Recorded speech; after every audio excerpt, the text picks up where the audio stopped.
Hello students, आपका स्वागत है हमारे चैनल पे। हमारा टॉपिक चल रहा था इशू ऑफ शेयर्स। हमारे इशू ऑफ शेयर्स के 4-5 पार्ट्स बन चुके हैं। आप हमारे चैनल पे जाके वो देख सकते हैं।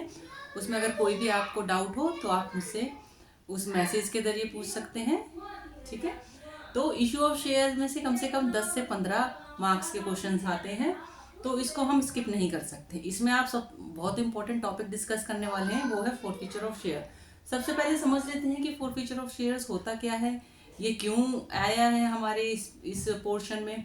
तो फोरफीचर ऑफ शेयर का मतलब होता है कि जैसे मान लो किसी शेयर होल्डर ने किसी स्टेज पे आके पेमेंट नहीं करी है, ठीक है। जैसे मान लो कोई भी स्टेज हो सकती है, फर्स्ट हो सकती है, फाइनल कॉल हो सकती है, या इवन अलॉटमेंट के स्टेज पर भी हो सकती है, ठीक है। तो जब उसने पेमेंट नहीं करी है तो अब क्या है कि कंपनी उसका बार बार वेट तो करेगी नहीं।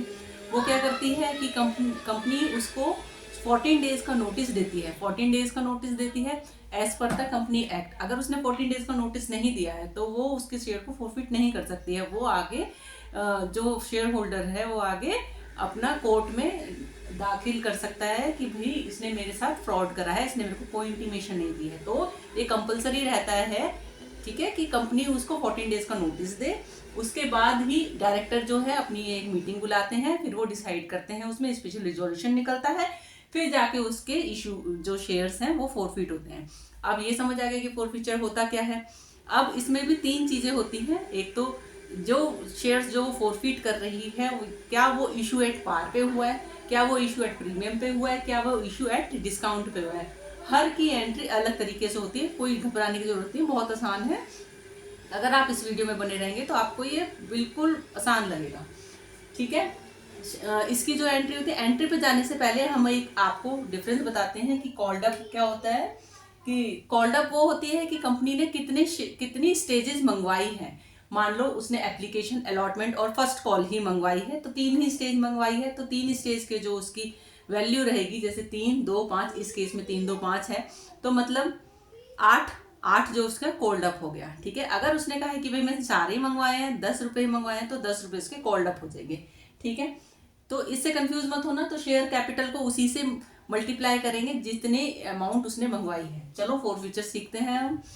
तो शेयर कैपिटल हो गया। शेयर कैपिटल में हम क्या अमाउंट लिखेंगे, 500 शेयर ही हम फोरफिट करते हैं। 500 मल्टीप्लाई, हमने इसमें कॉल्ड अप कितना करा है, कॉल्ड अप हमने इसमें पूरे 10 ही करे हैं, 10 रुपीज, ठीक है। तो ये हो जाएगा 5000 rupees. Very good. Two first call, first call में वो आएगा कि जो स्टेज उसने पे नहीं करा है वो आएगा इसमें, ठीक है। तो फर्स्ट कॉल कितने था, 3 रुपए। वो +1 है, वो मैं प्रीमियम के स्टेज पे सिखाऊंगी आपको। तो आप ये 3 रुपए मानिए। तो 500 मल्टीप्लाई 3, तो ये हो गया 1500। और फाइनल कॉल 2 रुपए की थी, तो 500 मल्टीप्लाई बाई 2, ये भी हमारा स्टेज नहीं उसने पे करी है, तो ये हो जाएगा 1000 रुपीज।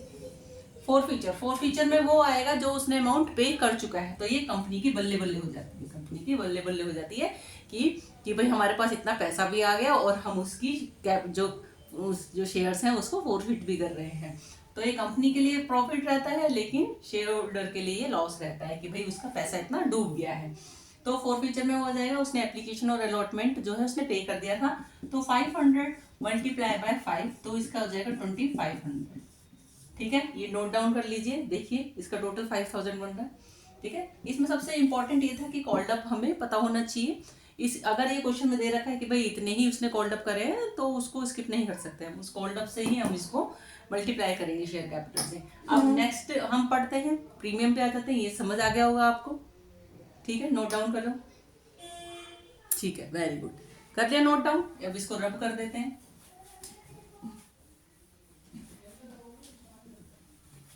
नेक्स्ट स्टेज था हमारा इशू एट द प्रीमियम। इसमें share capital, security premium account, first call, final call और टू फोरफीचर। अभी इसमें जो है उसने वही फर्स्ट कॉल और फाइनल कॉल नहीं करा। अब देखिए अब इसमें प्रीमियम का हम कैसे यूज करेंगे। अगर देखो ये बहुत इंपॉर्टेंट है, सिक्योरिटी प्रीमियम है इधर तभी लिखेंगे जब जिस कॉल पे उसने पेमेंट नहीं करी है, यानी कि कंपनी उसको बार बार याद दिलाएगी कि भाई तूने प्रीमियम वाली जो कॉल है वो पेमेंट नहीं करी है, इसलिए मैं तुझे सिक्योरिटी प्रीमियम दिखाऊंगा इसमें, ठीक है। तो चलो शुरू करते हैं। तो शेयर कैपिटल हम कितनी लिखेंगे 500। उसने कितनी कॉल कर रखी है पूरी 10 के 10 मंगवा रखी है, तो ये हो जाएगा 5000। ठीक है। सिक्योरिटी प्रीमियम क्या है, कितने रुपए थे, 1 रुपए से था सिक्योरिटी प्रीमियम, तो 500 मल्टीप्लाई बाय 1, तो कितना हो गया 500। इधर ध्यान देना, इधर फर्स्ट कॉल अगर हमने इधर प्रीमियम की अमाउंट दिखाई है तो इसको मैच करने के लिए इधर भी हम विद प्रीमियम अमाउंट लेंगे। तो इसमें 3 + 1 4, तो इसमें 500 मल्टीप्लाई 4 मतलब 2000 फर्स्ट कॉल में आ जाएगा। फाइनल में 2 रुपए के हिसाब से आ जाएगा 500 मल्टीप्लाई 2 मतलब 1000 आ जाएगा। इसके बाद 4 फीचर में कितना चला जाएगा, 4 फीचर में चला जाएगा इसका कितनी उसने मंगवा दिए 5, तो 500 मल्टीप्लाई 5, तो ये हो जाएगा 2500। कोई डाउट? अब इसको मैच कीजिए 3000 और 5 5500 हो गया। ठीक है, कोई कंफ्यूजन? अच्छा, आपको प्रीमियम का नहीं समझ आया, फिर से समझाऊं?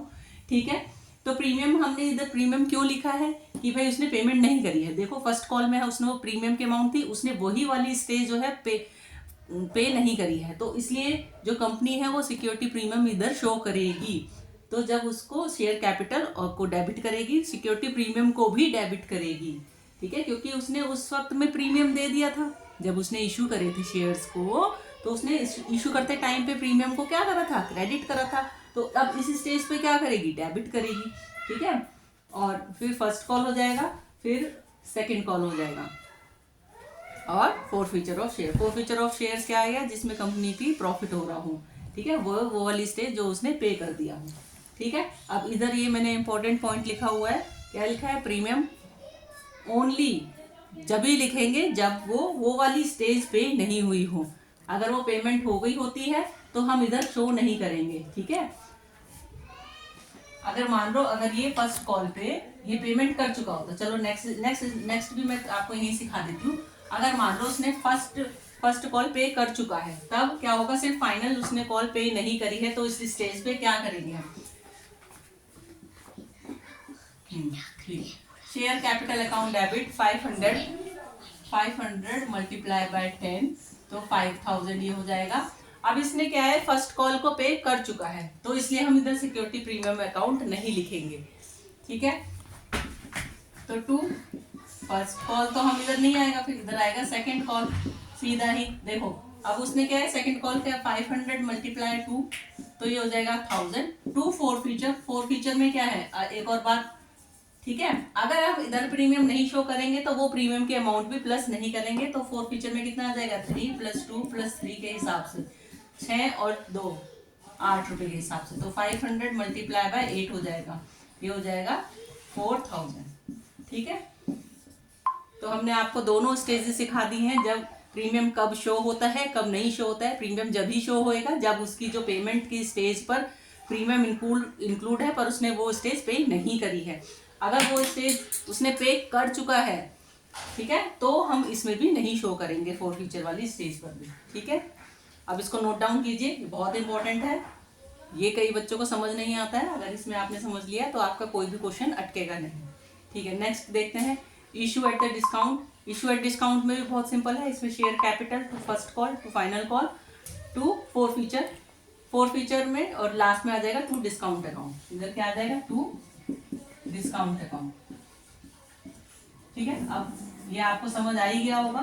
ठीक है, आई होप कि आप आगे से हमारे चैनल को सब्सक्राइब करेंगे और मोर वीडियोस के लिए लाइक एंड शेयर कीजिए ताकि हमें मोटिवेशन मिले। Thank you.